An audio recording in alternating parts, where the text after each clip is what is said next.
ನಮಸ್ಕಾರ, ನಾನು ನಾಗಣ್ಣ. ವಿನೋದ್ ವಾರ್ತೆಗೆ ಸ್ವಾಗತ.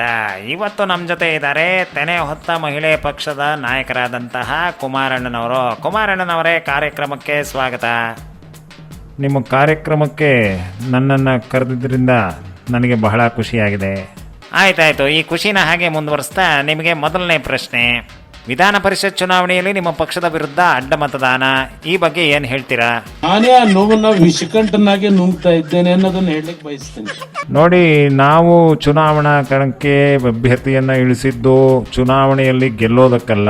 ನಮ್ಮ ಪಕ್ಷದ ಪರಿಸ್ಥಿತಿಗಳು ಹೇಗಿದ್ದಾವೆ, ಮುಂದಿನ ಚುನಾವಣೆಯಲ್ಲಿ ನಮ್ಮ ಸ್ಥಿತಿ ಏನಾಗತ್ತೆ ಅಂತ ತಿಳ್ಕೊಳ್ಳೋದಕ್ಕೆ ನಾವು ಈ ಚುನಾವಣೆ ಅಂಥದ್ದೇನಿದೆ ಅಲ್ಲಿ ನಮ್ಮ ಅಭ್ಯರ್ಥಿಯನ್ನ ಕಣಕ್ಕಿಳಿಸಿದ್ವಿ. ಈ ಬಗ್ಗೆ ನಾನು ಮಾಧ್ಯಮ ಮಿತ್ರರ ಹತ್ರ ಕೂಡ ಮಾತಾಡಿದ್ದೆ, ನೆನಪಿರಬಹುದು. ಆಯ್ತಾಯ್ತು, ಅದನ್ನೆಲ್ಲ ನಾವು ಜ್ಞಾಪಕ ಇಟ್ಕೊಂಡಿದ್ವಿ. ಈಗ ಹೇಳಿ ಕುಮಾರಣ್ಣವರೇ, ನಿಮ್ಮ ಪಕ್ಷ ಈ ಥರ ದಬ್ಬಾಕೊಂಡಿದ್ರ ಬಗ್ಗೆ ನೀವೇನು ಹೇಳ್ತೀರಿ?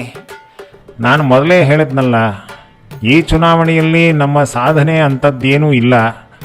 ಆದರೆ ಮುಂದಿನ ಚುನಾವಣೆಗೆ ಹೇಗೆ ಸ್ಪರ್ಧಿಸಬೇಕು ಅಂತ ನಾವು ಮನೆಯಲ್ಲಿ ಕೂತು ಚರ್ಚೆ ಮಾಡೋದಕ್ಕೆ ತೀರ್ಮಾನ ಮಾಡಿದ್ದೇವೆ. ಹಾಗಾದರೆ ಡಿ ಕೆ ಎದುರು ನೀವು ಸೋಲಪ್ಕೊಂಡಂಗೆ ಆಯಿತು ಅಂತ ಅನ್ನಿ.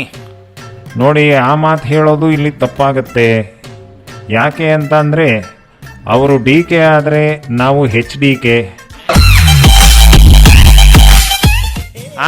ಆಹಾ, ಎಂಥ ಮಾತು. ಡಿ ಕೆ ವರ್ಸಸ್ HDK, ಅದ್ಭುತವಾದ ಟೈಟ್ಲು. ಈ ಟೈಟ್ಲ್ ಬಗ್ಗೆ ಮಾತಾಡೋದನ್ನು ಬಿಟ್ಬಿಡಿ. ಮೊದಲು ಮುಂದಿನ ಪ್ರಶ್ನೆ ಇದ್ದರೆ ಕೇಳಬಹುದು. ಮುಂದಿನ ಪ್ರಶ್ನೆ ಏನಿಲ್ಲ.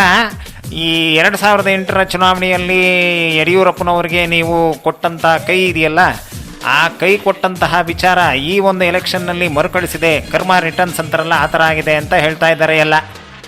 ನೋಡಿ, ಈ ಚುನಾವಣೆ ಅಂಥದ್ದು ಏನಿದೆ, ಈ ಒಂದು ಜಾಗದಲ್ಲಿ ಯಾರಿಗೆ ಯಾರು ಬೇಕಾದರೂ ಎಲ್ಲಿ ಬೇಕಾದರೂ ಕೈ ಕೊಡಬಹುದು.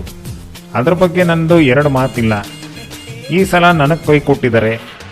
ಬಹುಶಃ ಮುಂದಿನ ಚುನಾವಣೆಯಲ್ಲಿ ನಮ್ಮ ಪಕ್ಷ ಗೆದ್ದ ಮೇಲೆ ನಾನು ಕೈ ಕೊಡ್ತೀನಿ ಅಂತ ಒಂದು ಮಾತನ್ನು ಹೇಳೋದಕ್ಕೆ ಈ ಮೂಲಕ ಬಯಸ್ತೇನೆ.